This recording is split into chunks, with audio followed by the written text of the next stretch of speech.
আমার ধারণা খুদের ভাত, বউয়া, বউ ভাত, যেটাই বলেন না কেন, এমন কোনো মানুষ নেই যেটা এই খাবারটা পছন্দ করে না। যে কিনা এই খাবারটা পছন্দ করে না, সেটা হচ্ছে খুদের ভাত। কেউ বলেন খুদের ভাত, কেউ বলেন বউয়া, কেউ বলেন বউ ভাত। তো এই রেসিপিটি নিয়ে আজকে হাজির হয়েছি। প্রথমে আমি চাল দিয়ে দিলাম এবং দিয়ে দিলাম কিছুটা ডাল। তবে চালের তুলনায় কিন্তু ডালটা কমই দিতে হবে বউয়াতে। খুদের ভাতে সবসময় খুদ দিয়েও রান্না করা যায়, ভাতের চাল দিয়েও রান্না করা যায়। আজকে আমি চাল দিয়ে রান্না করছি। খুদ দিয়ে রান্না করলেও কিন্তু খুবই মজা হয়, বেশি মজা হয় খুদ দিয়ে রান্না করলে। তো যাই হোক, আমি মাঝে মাঝে চাল দিয়েও রান্না করে খাই। এই তো এখানে আমি চালের চাইতে কম কিছুটা ডাল দিয়ে দিয়েছি। এখন দিয়ে দিয়েছি আলু কুচো। আলু দিলে কিন্তু বিক্রমপুরের মানুষরা বেশিরভাগ চাল ডালের মানে বেশি দেয় আলু, কারণ তারা আলু পছন্দ করেন। আর যারা আলু পছন্দ করেন না, তারা কিন্তু শুধু এটা খুদের ভাতটা রান্না করে। তবে আলু দিয়ে কিন্তু আমার কাছেও বেশ ভালো লাগে, খারাপ লাগে না। আর আমি আজকে এই খুদের ভাতটা রান্না করছি প্রেশার কুকারে। প্রেশার কুকারে রান্না করার একটাই কারণ, সেটা হচ্ছে গিয়ে সময়ের জন্য।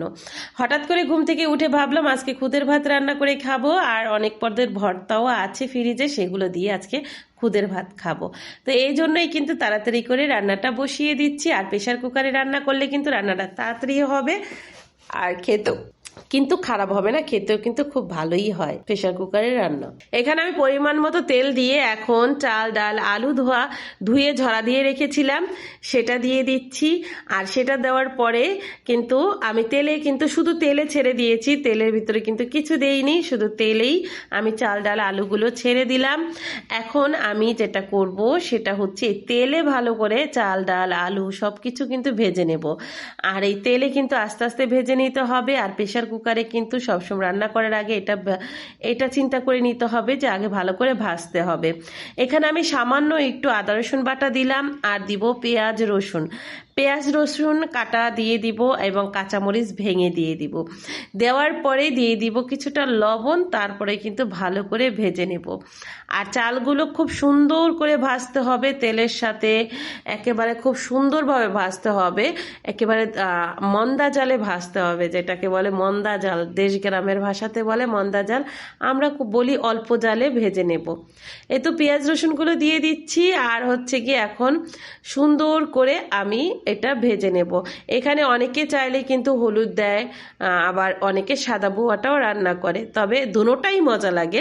তা আজকে আমি রান্না করব সাদা বুয়াটা, কিন্তু খেতে খুবই ভালো লাগে। এই তো এখন আমি চাল ডাল আলু পেঁয়াজ রসুন কাঁচামরিচ আদা রসুনের বাটা দিয়েছি, লবণ, সব কিছু সুন্দর করে এই যে ভেজে নিচ্ছি।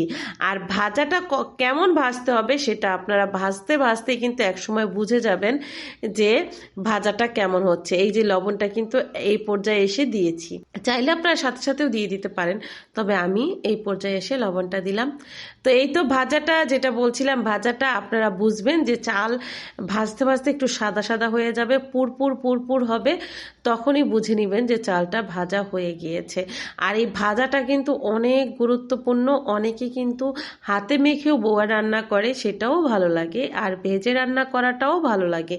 যে যেভাবে রান্না করেন এই বউয়াটা, সেভাবেই কিন্তু মজা লাগবে। আমরা কিন্তু বউয়াই বলে থাকি।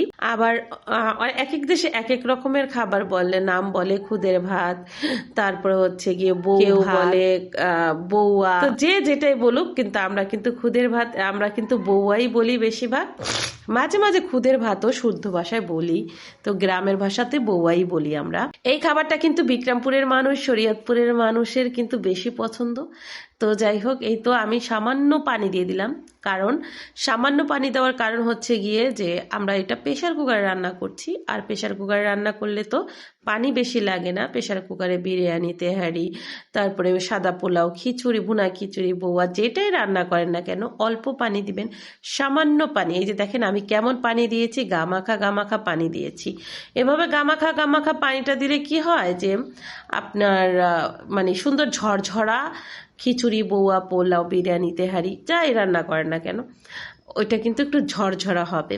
এই সামান্য পরিমাণে একটু পানি দিয়ে গা মাখা পানি দিয়ে কিন্তু এখন আমি ঢাকনাটা লাগিয়ে দিচ্ছি, প্রেশার কুকারে ঢাকনাটা লাগিয়ে দিব। আর প্রেশার কুকারে ঢাকনাটা লাগানোর পরে কিন্তু অপেক্ষা করব শীষ আসা পর্যন্ত। এখানে কিন্তু একটা শীষ চলে এসেছে, তবে আমি কিন্তু আজকে একটা শীষ দিব না, সচরাচর সবসময় একটা শীষই দেই, তবে আজকে আমি 2টা শীষ দিব। আজকে 2টা শীষ দেওয়ার কারণ হচ্ছে একটা শীষ দিলে আমি দেখেছি পরে আবার একটু দিতে হয়, এজন্য আজকে ভেবে নিয়েছি 2টা শীষই দিব। এই তো 2টা শীষ হয়ে গিয়েছে, এখন আমি চুলাটা অফ করে রেখে দিব। এই গ্যাসটা ভিতরে, প্রেশার কুকারে গ্যাসটা ভিতরে যখন মজে যাবে তখন খুলবো। এখন কিন্তু আমি প্রেশার কুকারটা খুলবো না যে পর্যন্ত এই গ্যাসটা না বের হয়ে যায়। যখন আপনি গ্যাসগুলো বের হয়ে যাবে, এই যে দেখেন উঁচা করে দেখলাম যে গ্যাস নাই, তখন আমি খুলে নিলাম। আর 2টা শীষ দেওয়ার পরে আর একটা গ্যাস যখন অফ থাকবে তখন কিন্তু এই যে খুদের ভাতটা এই পর্যায়ে এসেছে। এখন আপনাদের কাছে মনে হতে পারে যে ডালগুলো কাঁচা কাঁচা, না, ডালটা কিন্তু পরিপূর্ণ সিদ্ধ হওয়া ডাল, তবে কালারটা কিন্তু মনে হচ্ছে কাঁচা কাঁচা, তবে ডালগুলো কিন্তু সিদ্ধ হয়ে গিয়েছিল। এই যে ঝরঝরা খুদের ভাত প্রেশার কুকারে কিভাবে রান্না করলাম সেটাই কিন্তু আজকে আপনাদেরকে দেখালাম। এখন আমি এটা একটু ঢেকে রেখে দেব খাওয়ার আগ পর্যন্ত। এটা পুরো ঢাকনা লাগাবো না, এমনিতেই ঢেকে রেখে দিব, কারণ আমার কিন্তু খুদের ভাতটা একেবারে ঝরঝরা পরিপূর্ণ সুন্দরভাবে হয়ে গিয়েছে। এই তো সুন্দরভাবে আমি পরিবেশন করে নিচ্ছি গরম গরম খুদের ভাত। আর এখানে ডিম ভাজা নিয়েছিলাম 3 রকমের ভর্তা, কালো জিরা ভর্তা, শুটকি ভর্তা, বাদাম ভর্তা। আর শুটকি ভর্তা 10 রকমের ভর্তা থাকলেও আমার শুটকি ভর্তা না হলে মনে হয় যে কোনো ভর্তাই খাইনি, সব ভর্তা অসম্পূর্ণ থেকে যায়। যদি শুটকি ভর্তা হয় তাহলে মনে হয় না আমার আর কোনো ভর্তা লাগবে, কারণ আমি শুটকি ভর্তাটা খুবই খুবই পছন্দ করি। আর এই খুদের ভাতের সাথে ভর্তা দিয়ে সকাল সকাল জম্পেশ নাস্তা করে নিচ্ছি। আজকের রেসিপিটি আপনাদের কাছে কেমন লেগেছে জানাতে ভুলবেন না। আর এই পর্যন্ত যারা যারা ভিডিওটি দেখেছেন এখনও একটা লাইক দিতে ভুলে গিয়েছেন, তারা কিন্তু জলদি এক্ষুনি একটা লাইক দিয়ে আসবেন। আর লাইক দিয়ে কমেন্ট করে বলে যাবেন আপনাদের দেশে এটা কে কোন ভাষা বলে, এটাকে কি বলে। এমন নিত্য নতুন ইউনিক রেসিপি পেতে আমার চ্যানেলেই চোখ রাখবেন। ভিডিওটি ভালো লাগলে অবশ্যই একটা লাইক শেয়ার কমেন্ট করে যাবেন। আজকের মতো বিদায় নিচ্ছি, আল্লাহ হাফেজ।